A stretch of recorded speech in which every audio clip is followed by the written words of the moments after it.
जमीन खरेदी करताना 7/12 काय आहे हे काही लोकांना समजत नाही. त्यामुळे 7/12 आपण आज पूर्ण डिटेल व्हिडिओ बनवत आहोत. आजचा व्हिडिओ खूप महत्त्वाचा असणार आहे, त्यामुळे शेवटपर्यंत नक्की पहा. तर आपण वेळ वाया न घालवता AACG चॅनलमध्ये म्हणजेच ॲडव्होकेट अभिनंदन गायकवाड चॅनलमध्ये आज आपण सविस्तर माहिती लगेच पाहूयात. तर पहिले पाहावे ते मालकाचे नाव. 7/12 उतारा तपासताना सर्वात पहिल्यांदा पाहावा लागतो तो म्हणजे मालकाचे नाव काय आहे. ही जमीन कोणाच्या मालकीची आहे यावरून स्पष्ट होते. जर विक्री करत असाल तर विक्रेत्याचं नाव 7/12 आहे का. एखाद्या वेळी जुनं नाव राहिलं तरी नवीन मालक फेरफार करून बदल करतो का हेही तपासा. वडील अथवा आजोबांचं नाव असेल आणि तो व्यक्ती मयत असेल तर वारस नोंद झाली आहे का ते पहा. जर 7/12 नाव नोंदवलेलं नसेल तर व्यवहार बेकायदेशीर ठरू शकतो. खरा मालक कोण आहे हे पाहण्यासाठी 8A उताराही तपासा.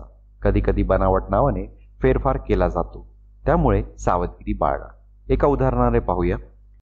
दिनकर रावण यांनी जमीन विकत घेताना खरेदी देणारा याचे नाव 7/12 आहे का ते पाहिले, तर त्यामध्ये 7/12 दिनकर राव यांचे नावच नव्हते. त्यांच्या वडिलांचे नाव होते, पण वारसा हक्काने यांचे नाव अजून लागलेच नव्हते. त्यामुळे त्यांनी तो व्यवहार केला नाही.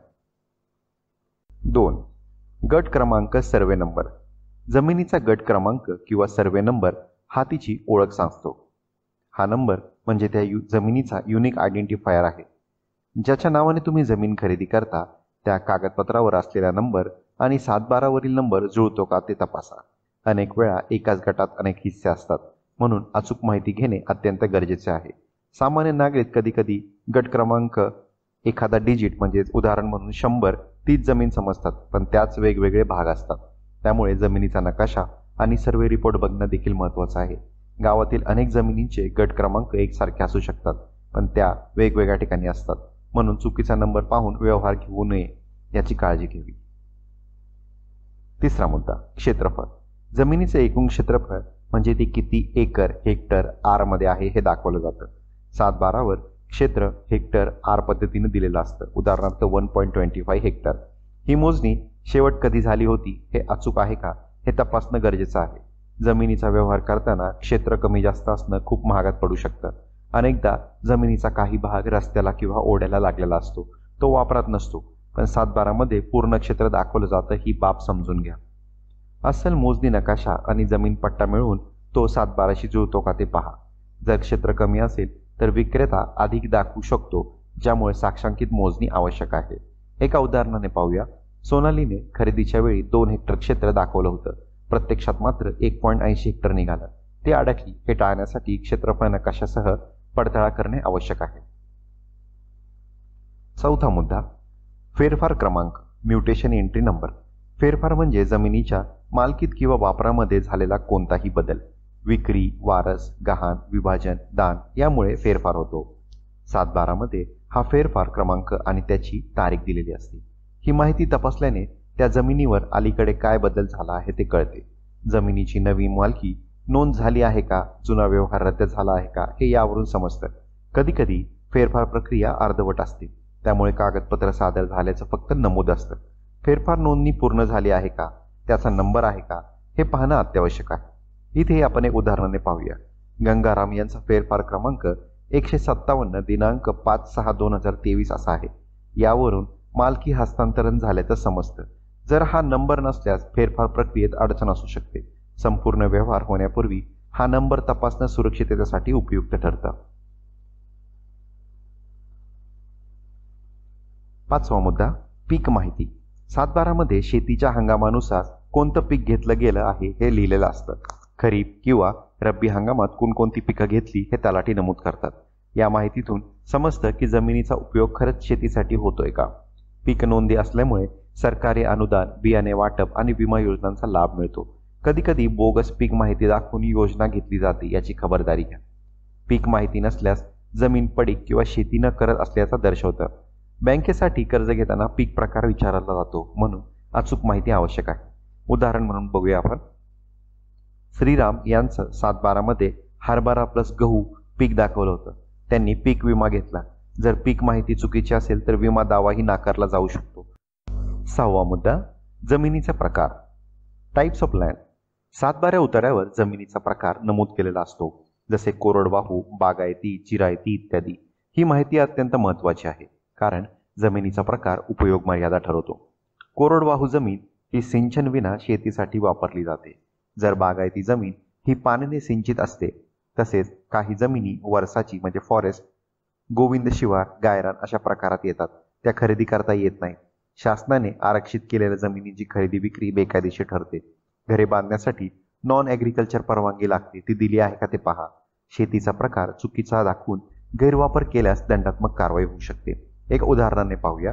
रवीने कोरडवाहू जमीन घेतली, पण ती बागायती दाखवून अनुदान घेतलं. त्यानंतर त्यावर गुन्हा दाखल झाला. जमीन कोणत्या प्रकारची आहे, तिचा काय उपयोग होतो हे समजावून पुढे पाऊल ठेवा. तलाठी कार्यालय आणि महसूल मंडळाकडून माहिती करूनच व्यवहार करा. पुढील मुद्दा, गहाण बंधक माहिती, लोन मॉर्गेज इन्फॉर्मेशन. जर जमीन बँक, पतसंस्था किंवा इतर ठिकाणी गहाण ठेवलेली असेल तर तिची नोंद 7/12 असते. गहाण किंवा बंधक अशा शब्दांनी जमीन लोनवर असल्याचं सूचित केलं जातं. अशा गहाण जमीन खरेदी करताना बँकेची परवानगी आवश्यक असते. कधीकधी मालक गुपचूप गहाण जमीन विकतो आणि नवीन खरेदीदार अडचणीत येतो. अशा वेळी 7/12 तपासल्याशिवाय व्यवहार करणं धोकादायक ठरू शकतं. बँकेकडून नो ड्यूज सर्टिफिकेट घेणं सुरक्षिततेसाठी गरजेचं असतं. गहाण असलेल्या जमिनीवर कर्जफेड होईपर्यंत नवीन फेरफार होत नाही, हे खूप महत्त्वाचं आहे. उदाहरण, नीलमने एक जमीन घेतली, पण ती बँकेकडून गहाण ठेवलेली होती. नंतर बँकेने नोटीस पाठवली. या प्रकरणातून वाचण्यासाठी बंधक हा शब्द 7/12 मध्ये आहे का ते पहा, किंवा जमीन गहाण असा शब्द आहे का ते पहा, किंवा बोजा आहे का हे पहा. जमिनीच्या आर्थिक स्थितीची खातरजमा आधी करूनच व्यवहार करा. 8वा मुद्दा, सहमालकांची नावे. कधीकधी जमीन एकट्याच्या नव्हे तर अनेक व्यक्तींच्या मालकीची असते. यालाच सहमालकी असे म्हणतात. 7/12 मध्ये एकापेक्षा अधिक नावे असतील तर सर्वांची संमती घेतल्याशिवाय व्यवहार वैध ठरत नाही. सहमालकांची संख्या, त्यांचा हिस्सा प्रमाणे नाव नमूद केलेली आहे का ते पहा. एका व्यक्तीच्या नावाने विक्री होत असेल पण इतर सहमालकांची परवानगी नसेल तर व्यवहार रद्द होऊ शकतो. काही वेळा कौटुंबिक वादामुळे जमीन विक्रीस बंदी असते, हेही तपासा. तुम्ही कोणत्या व्यक्तीशी व्यवहार करत आहात, याचा हिस्सा किती आहे हे 8अ उतार्यातून समजू शकते. किंवा त्यांची खातेफोड झाली नसेल तर पूर्ण क्षेत्र, त्या भाऊ बहीण असतील तर त्यांच्यामध्ये ते वाटणी झालेले असते, त्यामुळे तो कॅल्क्युलेशन नक्की पहा. एक उदाहरणाने पाहूया. दीपालीने एक शेतवाडी घेतली, पण नंतर तिच्या भावाने दावा केला की त्याचाही हिस्सा आहे. हे टाळण्यासाठी सहमालकांची सर्व माहिती घेऊन त्यांचं संमतीपत्र घ्या. संपूर्ण मालकी स्पष्ट नसताना व्यवहार टाळा, अन्यथा मोठा आर्थिक फटका बसू शकतो. सहमालक असल्यास त्यांची सही असलेले एकत्रित कागदपत्रे नक्की घ्या.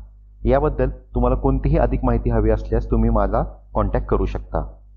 कोर्ट प्रकरण, वादग्रस्त नोंद, केस ऑर लीगल डिस्प्यूट. 7/12 उतार्यावर जर एखादी नोंद वादग्रस्त, कोर्टात प्रलंबित, न्यायप्रविष्ट अशा स्वरूपात असेल तर ती जमीन खरेदी करू नका. हे खूप महत्त्वाचं आहे, कारण या नोंदी म्हणजे जमिनीवर कोर्टात खटला सुरू आहे किंवा तिची मालकी अजून न्याय निर्णयाधीन आहे असे दिसते. अशा जमिनीच्या विक्री व्यवहारात गुंतल्यास तुमच्यावरही न्यायालयीन प्रक्रिया लागू होऊ शकते. वादग्रस्त नोंद असल्यास ती कशामुळे झाली, कोणता पक्षकार आहे हे सर्व तपासा. संबंधित कोर्टाचा निर्णय मिळाल्याशिवाय कोणताही व्यवहार करणं धोक्याचं असतं. उदाहरणाने पाहूया. सूरजने वादग्रस्त जमिनीवर घर बांधले, पण कोर्टाने नंतर जमीन दुसऱ्याला दिली. त्याचे संपूर्ण नुकसान झाले. वादग्रस्त जमिनीच्या नोंदीच्या बाबतीत वकिलाचा सल्ला घेणं, निर्णय घेणं खूप महत्त्वाचं आहे. तलाठी किंवा मंडल अधिकारी यांच्याकडे माहिती घ्या की वाद संपला आहे का. अनेक वेळा जुनी वादग्रस्त नोंद क्लिअर केलेली नसते, पण प्रत्यक्षात मुद्दा संपलेला असतो. त्यामुळे वादाची मूळ प्रत, कोर्ट ऑर्डर आणि त्यांची स्थिती नक्की समजून घ्या. 10वा मुद्दा, ऑनलाईन पडताळणी. आजकाल महाराष्ट्रात 7/12 उतारा महाभूलेख पोर्टलवरून मोफत आणि सहज उपलब्ध आहे. या ऑनलाईन सुविधेमुळे खऱ्या दस्तऐवजांची पडताळणी करता येते. 7/12च्या सॉफ्ट कॉपीवर QR कोड असतो, तो स्कॅन करून अधिकृतरित्या तपासता येते. बनावट कागदपत्र टाळण्यासाठी नेहमी ऑनलाईन वेबसाईटचा उतारा डाउनलोड करा. जमिनीची सध्याची स्थिती, फेरफार, गहाण, पीक माहिती सर्व काही अपडेट असतं. एका उदाहरणाने पाहूया. विशालने एका एजंटकडून मिळवलेला 7/12 बघितला, पण त्यावर QR कोड स्कॅन केला तर तो बनावट निघाला. भूलेख.महाभूमी.gov.in या वेबसाईटवरून उतारा मिळवा. त्यामुळे तलाट्याकडे वेळ घालवण्याची गरज लागणार नाही आणि प्रत्यक्ष कागद सुद्धा अधिकृत असतो.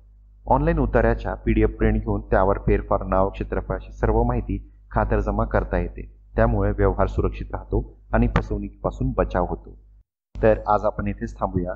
हा व्हिडिओ तुम्हाला कसा वाटला आणि यामध्ये तुम्हाला अजून काय माहिती हवी आहे याचे प्रश्न तुम्ही आम्हाला नक्की विचारू शकता. आमचा ईमेल ॲड्रेस आहे aacglaw@gmail.com किंवा advocateabhinandangaekwad@gmail.com यावरही तुम्ही ईमेल करू शकता. 7/12 किंवा जमिनीविषयी कोणत्याही विषयावर आमच्याशी संपर्क करून सल्ला घ्यायचा असल्यास आमचा नंबर आहे 9890912070. या नंबरवर तुम्ही कधीही आम्हाला संपर्क करू शकता किंवा ईमेल ॲड्रेसवर संपर्क करू शकता. आम्ही तुमच्या प्रश्नाचे उत्तर नक्की देऊ. धन्यवाद.